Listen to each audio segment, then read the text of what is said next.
Dasturimiz davom etadi. Bolajonlardagi kechiktirib bo'lmaydigan og'ir turdagi kasalliklarni o'z vaqtida davolash, ularni malakali tibbiy ko'rikdan o'tkazish alohida e'tibordagi masala.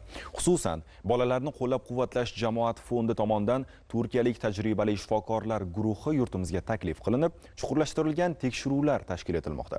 Hozirgi lavhamizda Surxondaryo viloyatida o'tkazilgan ana shunday xayriya aksiyasi haqida so'z boradi. Joriy yilning 4-5 mart kunlari bolalarni qo'llab-quvvatlash jamoat fondi tomonidan Sog'lom kelajak aksiyasi doirasida turkiyalik malakali mutaxassislar ishtirokida Surxondaryo viloyati bolalar ko'p tarmoqli tibbiyot markazida chuqurlashtirilgan tibbiy ko'riklar tashkil etilgan edi. Mazkur jarayonda saralab olingan 34 nafar ehtiyojmand oila farzandlari tibbiyot muassasasining o'zida yuqori texnologiyaga asoslangan operatsiyalarga jalb qilindi. E'tiborli jihati 10 aprelga qadar davom etadigan xayriya aksiyasi fond tomonidan to'liq moliyalashtirilib, bepul amalga oshirilyapti. Umumiy xirurgiya va murakkab plastik xirurgiya yo'nalishidagi amaliyotlar turkiyalik va mahalliy shifokorlar ishtirokida o'tkazilmoqda. Bu o'z navbatida mahalliy mutaxassislar uchun mahorat darsi vazifasini ham o'taydi. Bu yerdagi asosiy maqsadimiz bemor bolalarga foyda keltirish, ya'ni ularning hayotini yaxshilash, salomatligini tiklashdan iborat. Bu bolalarning sog'lig'idagi nuqsonlarni bartaraf etish uchun barcha imkoniyatlar mavjud deb bemalol ayta olaman. Davlatingiz tomonidan hozirlangan sharoitlar tufayli biz ko'plab xasta bolajonlarga foyda keltira olamiz.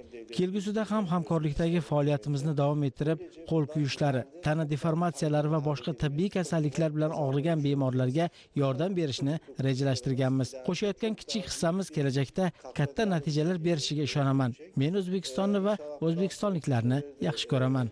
Sevgili o'zbek xalqida o'zdoshlarimiz bor.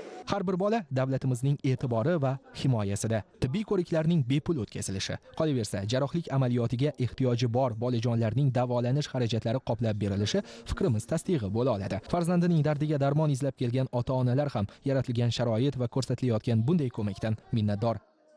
Qizimni burun sohasida chandig'i bor edi, lekin davolatishga sharoitimiz yo'q edi, mablag'imiz yo'q edi.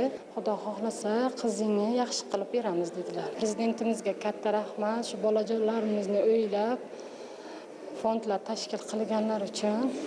Xorijlik mutaxassislarni yurtimizga jalb etish nafaqat tajriba almashish, balki murakkab amaliyotlarni bamaslahat mahorat darsi o'laroq o'tkazish imkonini ham beradi. Operatsiyalardan keyin har bir bola shifokor ko'rigidan qayta o'tkazilib, salomatligi muntazam nazorat qilib borilishi esa yanada ahamiyatli. Malakali shifokorlar ishtirokidagi tibbiy ko'rik va amaliyotlar yurtimizning barcha hududlarida o'tkazilishi reja qilingan.